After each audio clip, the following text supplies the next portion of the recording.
JPS Techno Courses Medical Coding, SAP FICO, SAP ABAP, SAP Security. For contact. MLC Kavitha suspension తర్వాత మొదటిసారిగా స్పందించారు. Press meet లో అనేక అంశాలని కవిత ప్రస్తావించడం జరిగింది. ముఖ్యంగా ఇంటర్నల్ గా జరిగేటువంటి కొన్ని కీలక అంశాలను కూడా ఎమ్మెల్సీ కవిత బయటపెట్టడం జరిగింది. అదేవిధంగా మీడియా ముఖంగానే ఎమ్మెల్సీ పదవికి అదేవిధంగా బీఆర్ఎస్ పార్టీ సభ్యత్వానికి కూడా రాజీనామా చేస్తున్నట్టుగా ప్రకటించారు. అంతేకాకుండా కేటీఆర్ పైన కేసీఆర్ పైన కూడా కుట్ర జరుగుతుందనేటువంటి విషయాన్ని మెయిన్గా హరీష్ రావు సంతోష్ రావుని టార్గెట్ చేస్తూ వారు ఎలా పార్టీకి నష్టం చేస్తున్నారు, బ్యాక్ ఎండ్లో కాంగ్రెస్తో ఏ రకంగా మంత్రాలు కుదుర్చుకుంటున్నారు, పూర్తిగా బీఆర్ఎస్ పార్టీని భవిష్యత్తులో పూర్తిగా కుదేలు చేయడానికి వీరిద్దరు ఏ రకంగా ముందుకు వెళ్ళబోతున్నారనే వివరాలని కూడా ప్రెస్ మీట్లో కవిత చెప్పినటువంటి సందర్భం ఉంది. ఈ నేపథ్యంలో ప్రెస్ మీట్లో చాలా అంశాలని ప్రస్తావించారు. ఆ తర్వాత చిట్ చాట్లో కూడా కొన్ని కీలక విషయాలను వెల్లడించడం జరిగింది.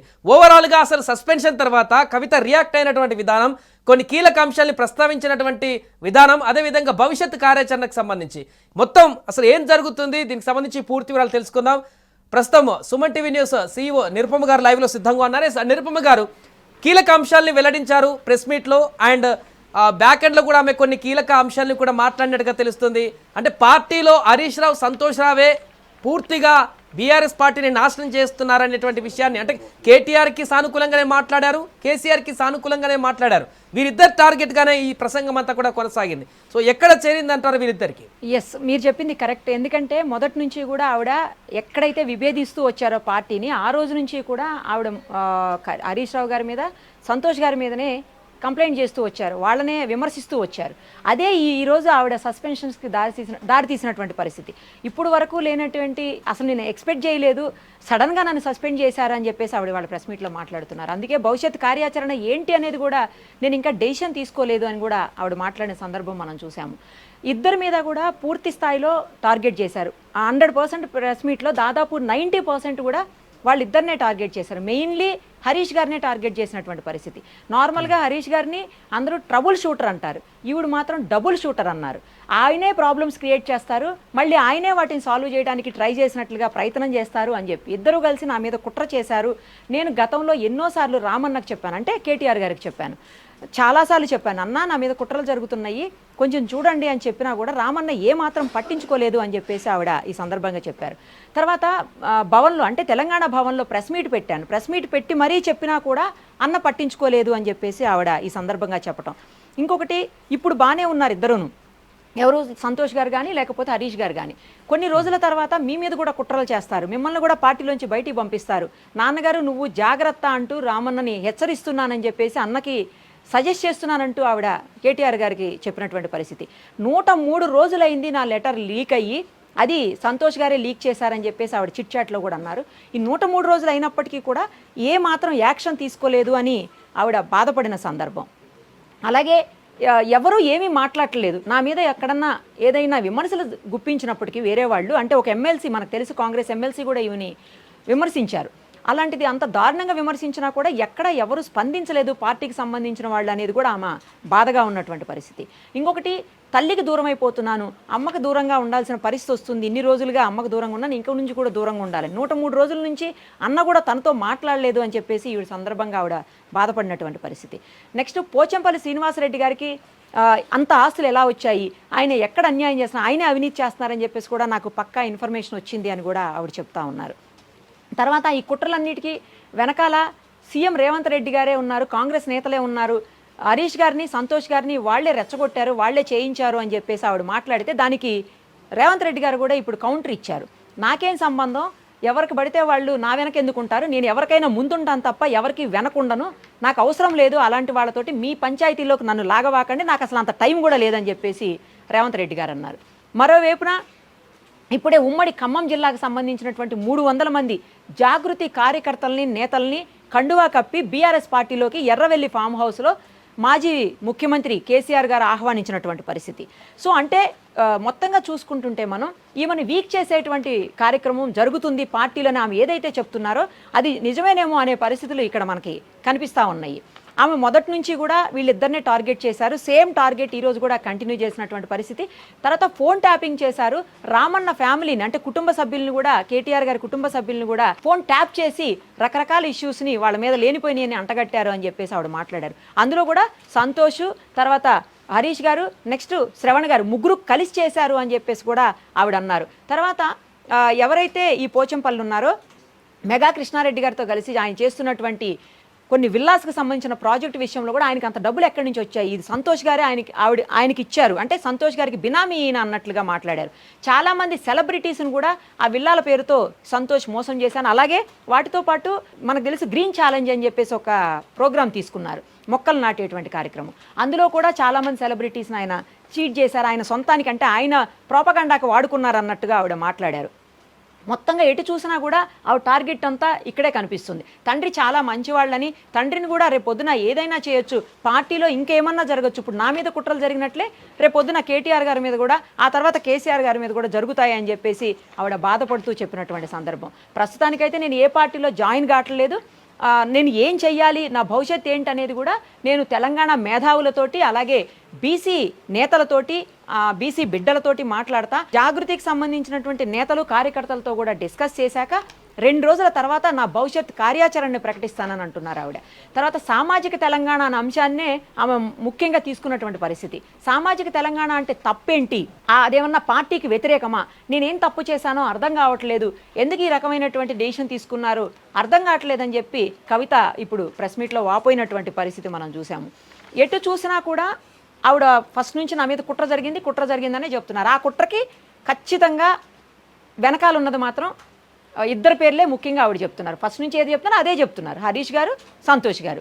వాళ్ళిద్దరి గురించి పూర్తి స్థాయిలో గనక కేసీఆర్ గారు తెలుసుకోకపోతే పార్టీ చాలా భారీ స్థాయిలో నష్టపోతుంది, అసలు పార్టీయే చేజారిపోతుంది. ఆ పార్టీని తీసుకుపోయి కాంగ్రెస్ కుట్ర చేస్తోంది, పార్టీ మొత్తానికి ఖతం చేయాలని. ఆ కుట్రలో భాగంగానే వీళ్ళిద్దరూ ఎవరైతే ముఖ్యమంత్రి రేవంత్ రెడ్డి గారు ఉన్నారో ఆయన, అలాగే హరీష్ గారు ఇద్దరు కూడా ఢిల్లీ నుంచి హైదరాబాద్ నుంచి ఢిల్లీలో వచ్చేటప్పుడు ఫ్లైట్లో ఇద్దరు కలిశారని, ఆ రోజే ఈ కుట్రకి తన మీద ఈ రకమైనటువంటి దాడులు చేయడానికి, అంటే మాటలతో దాడులు చేయడానికి లేకపోతే ఆరోపణలు చేయడానికి బీజం పడింది, ఆ రోజే పడింది. వాళ్ళిద్దరూ మాట్లాడుకున్నారు, వాళ్ళిద్దరూ కలిశారా లేదా, మాట్లాడుకున్నారా లేదా చెప్పాలి అంటూ ఆవిడ ఇందాక ప్రెస్ మీట్లో కూడా గట్టిగా క్వశ్చన్ చేసినటువంటి పరిస్థితి. ఈ ప్రశ్నలన్నింటికి సమాధానం దొరకాలి అంటే వాళ్ళు ఎవరో ఒకళ్ళు మాట్లాడాలి. బీఆర్ఎస్కి సంబంధించినటువంటి కేటీఆర్ గారు, లేదు అంటే హరీష్ గారు ముఖ్యంగా మాట్లాడాలి. కేటీఆర్ గారు మనం చూస్తున్నాము, హరీష్ గారిని ఎప్పుడైతే ఇవిడ టార్గెట్ చేశారో ఆ రోజు నుంచి కూడా కేటీఆర్ గారు ట్విట్టర్లో కాళేశ్వరంకి సంబంధించినటువంటి విషయం వచ్చినప్పుడు కూడా ట్విట్టర్లో ఆయనకు సపోర్ట్గానే, అంటే హరీష్ గారికి సపోర్ట్గానే కేటీఆర్ గారు కూడా ట్వీట్ చేసినటువంటి పరిస్థితి. సో ఈ పరిస్థితుల్లో ఆయన వ్యతిరేకంగా మాట్లాడతారని ఎవరు ఎక్స్పెక్ట్ చేయరు. సో పార్టీకి ఇటు కవిత గారు కావాలా, హరీష్ గారు కావాలని అనుకున్నప్పుడు హరీష్ గారి వైపే పార్టీ పూర్తి స్థాయిలో అటు వర్కింగ్ ప్రెసిడెంట్గా ఉన్నటువంటి కేటీఆర్ గారు కానీ లేకపోతే పార్టీ అధ్యక్షులుగా ఉన్నటువంటి కేసీఆర్ గారు కానీ మొగ్గు చూపినటువంటి పరిస్థితి, హరీష్ గారి వైపే మొగ్గు చూపినటువంటి పరిస్థితి. ఈ పరిణామాలన్నీ దేనికి దారితీస్తాయి అనేది రాబోయే రోజుల్లో వేచి చూడాలి. ముఖ్యంగా ఆమె భవిష్యత్ కార్యాచరణ ఏంటి అనే దాని మీదనే ఇవన్నీ కూడా ఆధారపడి ఉంటాయని అనుకోవచ్చు. అంటే ప్రధానంగా ఈరోజు ప్రెస్ మీట్లో ఎమ్మెల్సీ పదవికి రాజీనామా చేశారు, వేరే పార్టీలోకి జాయిన్ అవుతారు, మంత్రి పదవి కాంగ్రెస్ ఇస్తుందని ఒక చర్చ నిన్నటి వరకు నడిచింది, దానికి కూడా ఫుల్ స్టాప్ పడింది. ఎమ్మెల్సీకి రాజీనామా చేశారు, కొత్త పార్టీకి సంబంధించి అనౌన్స్ చేయలే కానీ ఆల్మోస్ట్ ఆ రకంగా ముందుకు వెళ్తారేమనే సంకేతాలు అయితే కనపడుతున్నాయి. అంటే ఏ మూవ్ తీసుకోవచ్చు అంటారు నిరుపమ గారు? మీరు అన్నది కరెక్టే. ఎందుకంటే ఆవిడ ఏ పార్టీ నుంచి అయితే నాకు ఈ పదవి సంక్రమించిందో ఆ పార్టీకి రిజైన్ చేస్తున్నా, సేమ్ టైం ఆ పదవికి కూడా రాజీనామా చేస్తున్నా అని చెప్పేసి మీడియా ముందు రాజీనామా చేసినది లెటర్స్ను కూడా మనకు చూపించారు. స్పీకర్కి ఆ ఫార్మాట్లో పంపించాను అని చెప్పేసి ఆవిడ చెప్పారు. సో నాకు అవసరం లేదు, నా నిజాయితీని నేను నిరూపించుకోవాలి కాబట్టి నేను బయటకు వచ్చేస్తున్నాను, కానీ పోరాడుతూనే ఉంటాను. ఇప్పుడు వరకు అంతర్గతంగా 2 టీముల మీద పోరాడినా ఇక నుంచి బయటకు వచ్చి బహిర్గతంగా పోరాడతా, నా తండ్రి పేరు చెప్పుకునే నేను బయటకు వస్తా, మాట్లాడతా, పోరాడతా, ప్రజల్లో తిరుగుతానని చెప్పి ఆవిడ చెప్తా ఉన్నారు. బీసీ ఉద్యమం అనేది తప్ప, బీసీ నాయకులకి బీసీ రిజర్వేషన్ల కోసం నేను పోరాటం చేయటం తప్ప అదే పెద్ద ప్రాబ్లం అయింది అన్నట్టుగా కూడా ఆవిడ ఈరోజు మాట్లాడిన ప్రెస్ మీట్లో చెప్పినటువంటి సందర్భం. వాటితో పాటు ఇంకా భవిష్యత్ కార్యాచరణ ఇప్పుడే చెప్పలేను, ఇంకా 2 రోజులు పడుతుంది, ఆ తర్వాత నేను నా డెసిషన్ తీసుకుంటాను అంటున్నారు. అయితే దానికి ఏంటంటే భారత రాజ్య సమితి, ఇంతకు ముందంతా మనం భారత రాష్ట్ర సమితిని చూసాం, ఇప్పుడు తెలంగాణ రాజ్య సమితి అని పెట్టుకుని టీఆర్ఎస్, ఇప్పుడు టీఆర్ఎస్ అనేది లేదు నిజానికి, టీఆర్ఎస్ అయిపోయి ఇప్పుడు బీఆర్ఎస్ వచ్చింది. ఆ ప్లేస్లో తెలంగాణ రాజ్య సమితిగా ఆవిడ ఆ పార్టీ పేరుని పెట్టుకోబోతున్నారు. మళ్ళీ టీఆర్ఎస్ఏ కంటిన్యూ అవుతుంది, అది కవిత గారి పేరుతో అని చెప్పేసి అంటున్నారు.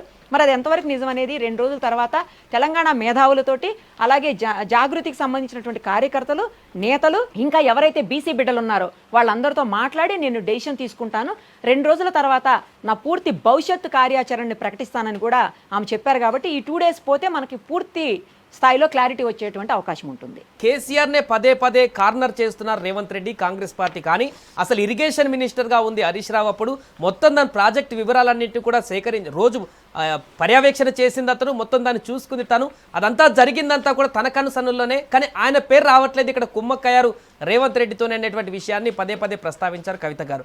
నిజంగానే ఈ రకంగా ఆలోచించవచ్చా? ఇటు కవిత గారికి రేవంత్ రెడ్డికి సత్సంబంధాలన్నీ ఉన్నాయని ఒక వర్గం ఉంటుంది. ఇప్పుడు కవిత గారు చెప్పిన దాని ప్రకారం చూస్తే హరీష్ రావుకి రేవంత్ రెడ్డికి సన్నిహిత సంబంధాలు ఉన్నాయంటూ వీరు చెప్తున్నటువంటి పరిస్థితి. అవును, ఆవిడ అదే కదా కంప్లైంట్ చేస్తున్నారు. ఖచ్చితంగా దీని వెనక కాంగ్రెస్ ఉంది, ముఖ్యంగా రేవంత్ రెడ్డి గారే ఉన్నారు. ఎందుకంటే కాళేశ్వరం ప్రాజెక్ట్ అనేది డైరెక్ట్గా చూసింది హరీష్ గారు అయినప్పుడు మరి ఆయనకు తెలియకుండా కుట్రలు ఎలా జరుగుతాయి, ఆయనకు తెలియకుండా అవినీతి ఎలా జరుగుతుంది? మొత్తం అవినీతికి అంతటికి ఆయనే కారణము, ఆయన వల్లనే అంత అవినీతి జరిగింది. అది బయటకు రాకుండా ఉండేందుకే కేసీఆర్ గారి పేరు తెర మీదకి వచ్చేలాగా చేశారు. అది సీఎం రేవంత్ రెడ్డి గారితో కలిసి కుట్ర పన్ని ఈయన పేరు బయటకు తీసుకొని వచ్చారు. ఆయన ఎక్కడికక్కడ తప్పించుకుంటున్నారు. పేపర్లో న్యూస్ వచ్చినా కూడా కేవలం 1-2 రోజులు హరీష్ గారి గురించి రాస్తారు, ఆ తర్వాత అసలు ఎవరు పట్టించుకోరు. ఏదున్నా కూడా కేసీఆర్ గారి మీదకే తోసేయాలని చూస్తున్నారు. సో మొత్తంగా ఆయన్నే టార్గెట్ చేస్తున్నారు. కానీ ఆయన అవినీతి ఎలాంటి పరిస్థితుల్లో అంటనటువంటి వ్యక్తి, ఆయన అవినీతి చేసే అవసరం లేదు. ఎప్పుడు కూడా తెలంగాణ సమాజం కోసం, బీసీల కోసం పోరాడినటువంటి వ్యక్తి ఆయన. సో అలాంటి వ్యక్తికి ఎక్కడ కూడా అవినీతి చేయాల్సిన అవసరం లేదు. ఆయన అంటుంటే నేను తట్టుకోలేకపోతున్నాను. ఆవిడ అసలు కాళేశ్వరం గురించి మాట్లాడినప్పుడు ఫస్ట్ మాట్లాడిన మాటలే ఇవి. తండ్రికి సంబంధం లేదు, కేసీఆర్ గారికి ఏ విధంగా సంబంధం లేదని మాట్లాడుతూ వచ్చారు. సో ఇప్పుడు కూడా అదే తీసుకున్నారు. కాబట్టి పూర్తి స్థాయిలో ఎంక్వైరీ, ఇప్పుడు ఇది ఎలాగో సిబిఐకి అప్పచెప్పిన తర్వాత సిబిఐ ఎంటర్ అయిన తర్వాత వన్స్ ఎవరున్నారు, ఏంటి, ఎవరు నిజంగా అవినీతి జరిగిందా, ఒకవేళ జరిగితే ఎవరెవరు అందులో భాగస్వాములు, కేసీఆర్ గారికి సంబంధం ఉందా లేకపోతే కేవలం హరీష్ గారికి మాత్రమే సంబంధం ఉందా అనేది కూడా పూర్తి స్థాయిలో వచ్చే అవకాశం ఉంటుంది. రైట్, థ్యాంక్ యూ నిరుపమ గారు. సో మొత్తానికి కవిత ప్రెస్ మీట్లో అనేక అంశాలను లేవనెత్తడం జరిగింది. అసలు తనని ఎందుకు సస్పెండ్ చేయాల్సిన పరిస్థితి వచ్చిందో కూడా ఆవేదన వ్యక్తం చేస్తారు. ఒక మాట కూడా చెప్పకుండా, ఇన్ఫర్మేషన్ ఇవ్వకుండా కూడా ఇలా సస్పెండ్ చేయడం బాధ కలిగించిందంటూ కూడా చెప్పారు. ఆమె 2-3 రోజులు అసలు నేను తీవ్ర బాధలో ఉన్నా, 2-3 రోజులు దీని గురించి ఏం మాట్లాడలేను, భవిష్యత్ కార్యాచరణ ఏం తీసుకుంటానో కూడా ఇప్పుడే చెప్పలేను, అందరితో చర్చించి, మేధావులతో, కార్యకర్తలతో చర్చించి ఏం చేయాలో ఆలోచిస్తానంటూ కూడా ఆమె చెప్పినటువంటి సందర్భం అయితే నెలకొంది. ఏదేమైనా కూడా తెలంగాణ రాజకీయాలలో ఎమ్మెల్సీ కవిత ఇప్పుడు ఆల్రెడీ రాజీనామా లెటర్ ఇచ్చారు, ఇంకా ఆమోదం కాలేదు. కాబట్టి అప్పటి వరకు ఎమ్మెల్సీ కవిత అంశం అయితే ఇప్పుడు పొలిటికల్ హీట్ అయితే పుట్టిస్తుంది. సుమన్ టీవీలో మీ పర్సనల్ అండ్ బిజినెస్ ప్రమోషన్స్ కోసం కింది నెంబర్కి కాంటాక్ట్ చేయండి. డ్రగ్స్, గంజాయి లాంటి చెడు వ్యసనాలకు దూరంగా ఉండండి. తాత్కాలిక ఆనందం కోసం జీవితాలని నాశనం చేసుకోవద్దు. డ్రగ్స్ విక్రయాలు, దందాలు నిర్వహిస్తే 1800-599-6969 టోల్ ఫ్రీ నంబర్ కి కాల్ చేయండి. డ్రగ్స్, గంజాయిని నిర్మూలిద్దాం, భవిష్యత్తును కాపాడదాం.